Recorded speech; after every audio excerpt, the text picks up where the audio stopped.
I think that we have seen this time and time again, that people will sacrifice their health for perhaps, in a lot of cases, the vanity of losing weight, no matter if it's healthy or not. It was, ephedrine back in the day? Everybody was taking like right and left, and we didn't even know if it was good for us or not, but dang, everybody looked good, so let's take that. Yeah, when I was in college, it was hydroxycut. That's the one I was trying to think of. That's Hydroxycut was the one everybody was taking when I was in college, and it's what we would take like right before spring breaks and stuff. You know, and I'm online quite a bit, and you guys know my lifestyle, right? I get in these algorithms of biohackers and people that think they're doctors, so I don't even know what to believe or not anymore. I've got a ton of friends, including people that are in here, that have been talking about their use of Ozempic or an Ozempic-like medicine to try to lose weight. And frankly, it scares me because I don't know what to believe about it anymore. You know, one day I'll read one thing and it says, look, it's burning muscle more than it's burning fat, so you have to go to the gym. Then there are other things I'm reading that you can't be on it your whole life. And there are other things saying you can be on it your whole life. So rather than have the questions and listen to the amateur doctors online, as I said before, let's just call the smartest person in the world. And that is Sanjay Gupta. Good morning, Sanjay. How are you, man? I love coming on your show, just for that. that introduction. Well, good, because we're doing? Well, we're actually out of time. It was the introduction, and now we're out of time. I've been great, man. How are you been? I'm doing well. I miss you guys. It's been, I think, over a year since I've spoken to you. Well, gotta do a house call, check in on you. Yeah, well, you're much busier than we are, I'll be honest with you. You know, the whole brain surgery thing, you know. So thanks for responding to my text. The timing of this couldn't be perfect. I didn't know you had a special coming out, which, by the way, is coming out on Sunday. When I hit you a couple of weeks ago, or you hit me, actually, talking about our kids, and then I hit you up about this Ozempic thing. You had already had this thing in the works, right? Oh, yeah. Yeah, we've been working on this for over a year, and sort of inspired by some of the same questions you were just tossing around. You know, this is a class of drugs that has become the biggest class of drugs really in the developed world, and it, you know, seemingly came out of nowhere. So just started to investigate and dig deep. Now, I know Ozempic is like the default word to use, but what is the technical term of what we're talking about here? The technical term is GLP-1, which is a peptide. It's glucagon-like peptide, and it's the active ingredient in really all of these drugs: Ozempic, Wegovy, Mounjaro, Zepbound. A couple of them have other peptides as well, but GLP is sort of the technical term. All right, so how do we define if these are healthy for you or not? I think I said as the outset, you know, you tell somebody they're going to lose weight quickly, they don't even care what's in it. So I know it's a complicated answer, but is it healthy? Is it not healthy? Who should be on it? Who should not be on it? I think the first thing I'd say is that it's a medicine, right? So I think when you think of medicines, you think of medicines being used to treat something. So if somebody doesn't have anything to treat, they shouldn't be taking a medicine. And so I think there's a lot of people, I think this is the point you're making, that are probably taking it that don't need it. And this is like any other medicine. Like, why would you take a statin drug, for example, if you didn't need to take that? Why would you take an antibiotic if you didn't need it? Same sort of thing here, I think. I think what is the counterbalance to this is that 40% of our nation is obese, which is a remarkable thing. I mean, actually classified as having obesity. For those people, you know, this can be, I think, helpful for them at a time when nothing else has really seemed to work often. So I think it really depends on who it is in terms of the patient, in terms of whether it's healthy or not. So it wasn't originally designed for people with obesity, though, correct? Yeah, this is a fascinating backstory. I'll just tell you quickly because I'm so fascinated by it. But I traveled to Copenhagen because the scientists that discovered this hormone, which, by the way, was back in the 70s, they were actually looking for a treatment for peptic ulcer disease, ulcers. That's what they were trying to find at that time. And keep in mind, the 70s, no one was really just searching for these new therapies for diabetes or obesity. Obesity wasn't as big a problem. If you were diabetic, you took insulin. The idea of searching for something else to try and treat those things, that wasn't a big thing back then. When they found this drug, these original peptides did not work for ulcers, they did notice in the group of people who took it that their blood sugars came way down. And then they ultimately also found, and this is over decades, that their weight came down as well. So it was really these serendipitous discoveries that got you from that original peptide back in the 70s, fast forward several decades, to what we see now. Well, back in the 70s, people were looking for any kind of drug. But I would just say that obesity wasn't as big a problem. Yeah, right. Like, I mean, look, seriously, you think about it, 40% of the nation was obese. When I started doing this work as a medical journalist, it was under 10%, and that was just 20 years ago.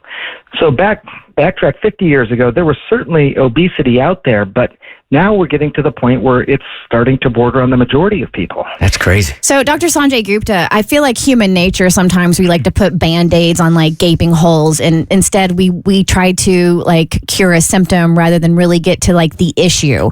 So, and I feel like with the semaglutides and Ozempic, Mounjaro, Wegovy, that we're doing this instead of really getting to like the core issue of why we have an obesity epidemic in our country. Yeah. Absolutely. I mean, there's no question. And again, it gets back at that same point that, 40, 50 years ago, there was no epidemic. Human beings genetically didn't change so much over a few decades that we're now just more likely to be obese than not. It's, I think, more than anything else, it's our food supply that is really doing this to us. Mm-hmm. And typically, the food supply in the United States is particularly bad. I mean, even compared to other developed countries, there's a lot of ingredients in there that really make it hard for you to lose weight. There's a lot of things like hydrogenated corn syrup, things like that are in foods that aren't even sweet. They're just there to add moisture to food, or they're there to add shelf life to food, and those things can also set you up for obesity. Now, so I think the food is largely to blame. I mean, I think 70% of chronic disease in this country is preventable, and the vast majority of that prevention is probably in the way that we nourish ourselves, even more than exercise, which is important, but it's really the food supply. But Kristen, I don't know, was that you that asked the question? Yes, sir. The one thing I will add, and this is a learning for me at working on this documentary, is that for some people who have obesity, and I think a significant percentage, they have a different thermostat in their bodies. Their thermostat is set higher, so they're eating more food, for example, before they feel full. And they often have a thing called food chatter going on, which was amazing and interesting for me to hear firsthand stories. There are people who they're just constantly thinking about food. As soon as they've finished eating, they're already thinking about food. And this is a significant percentage of people. What is amazing to me about these GLP drugs is the way that they work. One of the mechanisms is to sort of quiet that food chatter. It is to target these areas in the brain that are called the satiation centers, the things that make you feel full, and activate those areas so people feel full after they eat, like you should normally. But I really, I think for a certain percentage of people, obesity really is not a choice. They really do eat well, they exercise, but they just have this food chatter and this thermostat that's set high. And it's almost more like addiction or depression in some ways in terms of the brain impact of obesity versus a disease of the intestine, for example. Are we talking about a large percentage of people that are on the drugs have that kind of chatter and that kind of disease we're talking about, or is it something else? I think it's a really good question, Bert. And I don't think we know. I mean, I think some of this research is coming out now. I think you sort of asked the same thing about things like addiction. Addiction is a brain disease for a lot of people. There are some people who just abuse drugs.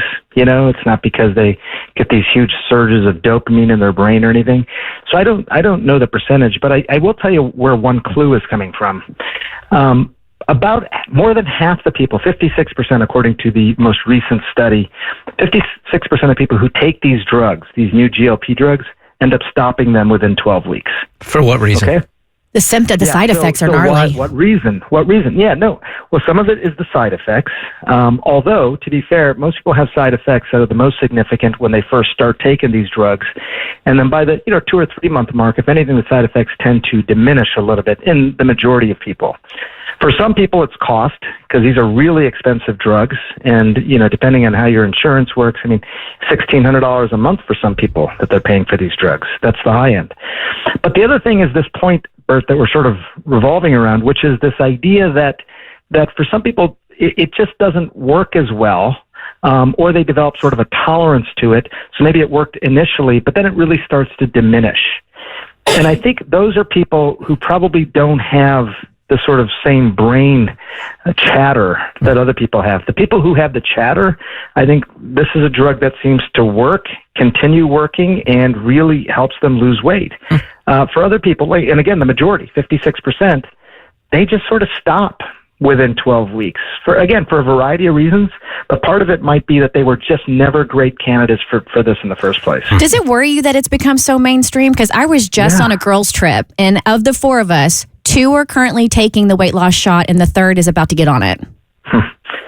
Yeah, I think it's really concerning. Again, the underlying problem is very concerning. I don't know if any of these folks technically qualify. There are qualifications for the drug in terms of what is deemed medically necessary. One is a BMI, body mass index, of 30, and the other one is a body mass index of 27 with some other underlying condition, high blood pressure, diabetes, something else. If you don't fall into that category, then again, you're taking a medication that is not necessary. So that concerns me. One thing that often comes up is, what are the long-term side effects here? It's such a new drug. What do we really know? Again, a really good question, and we're going to learn a lot more. But this drug has been around for over 20 years. And while we heard about it a lot in 2021, 2022 in the United States, there were places around the world where people were taking GLP drugs since the early 2000s. So we do have some long-term data on people who take these drugs, took them for medically necessary reasons. And the long-term data, I think, is a bit reassuring in that we don't see anything that is, significant concern even after a couple of decades of use. People did lower their cholesterol. A lot of times they were able to improve their blood sugars. So they had a lot of health benefits, again, in people who had it prescribed for a legitimate medical reason. So that was a little bit reassuring, at least in terms of the long-term concerns. I'm curious as to what the research says about the sustainability of weight loss with Ozempic, and especially for people who may not have diabetes. Like, are you talking about, like, once you get off of it? Right. Yeah. Well, if you get off of it, what they're finding is that you do regain the weight, but not everybody regains the weight, and they don't regain all the weight. So what they found, for example, at about 14 weeks after coming off the drug, people oftentimes regain somewhere between a half to 2/3 of their previous weight. What seemed to make the big difference was that people who got on these medications and subsequently really started to add in better lifestyle. So it was not just a new med, it was sort of a burst of motivation as well for a new lifestyle. And for those people who were able to maintain that and actually use this drug to improve their diet, started exercising, all of those things, they were obviously the ones most likely to keep the weight off. And it was, not an insignificant percentage. So again, more than half stop within 12 weeks. If you look at that very large percentage of people who don't stay on these drugs, the majority do gain some weight back, but not everybody. Sanjay Gupta from CNN joining us. Dr. Gupta, I really do appreciate hearing you talk about obesity and how there are other factors that come into weight loss, like the food supply and people having a different thermostat. I myself experienced this food chatter, and I am medically obese, but I'm not on any semaglutides. But one thing that does frustrate me is that when there is a product to help those who are facing these barriers lose weight and it becomes mainstream, it's kind of seen as cheating. And I'd love to know your thoughts on if you are prescribed by a doctor and you fall into the category of, medical necessity, is taking something like a semaglutide cheating, or is it actually a tool that can help lead you to a healthier lifestyle? No, it's not cheating if you're taking a medicine for legitimate reasons. It's unfortunate that people think of it that way. Just like they used to think about depression, by the way. Just like they used to think about addiction, by the way. Do people look at people with depression now and say you're cheating if you take an antidepressant? They did at one time in our history. But I think one of the unexpected learnings, I think, from these medications is just how much of a brain disease obesity can be. And I say can be because I think, it is not everybody's the same. There are some people who probably could just stop eating and get control of their lifestyle on their own. They don't need a medication. But if you are at the point where it's, you have those medically inclusive criteria that I mentioned, BMI of 30, or you're dealing with another coexisting condition, that's a real problem. I think what they have found with these semaglutides is that you can increase the likelihood that you will lower your cholesterol, that you'll improve some of those other medically important risk factors at the same time that you're losing weight. And that's really important. I mean, this is, again, we spend $4.5 trillion on healthcare in this country. 70% of chronic disease is preventable, and a lot of it revolves around the issues that we're talking about right now. So this is not just some, sort of sideshow. This is trillions of dollars that go into our healthcare budget that revolve around this topic. I want to follow up on what Cassie was saying right there, and I just need some info.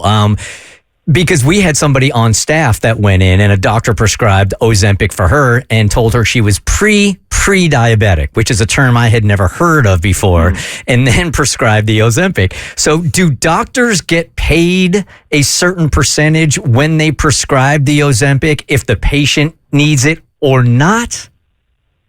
I don't think so. I have not heard that. I don't prescribe Ozempic, but I don't think there's strict regulations against kickbacks and things like that around this, but this sounds like a fishy story right out of the gate. I'm not sure what pre-diabetic means. That's what I told her too.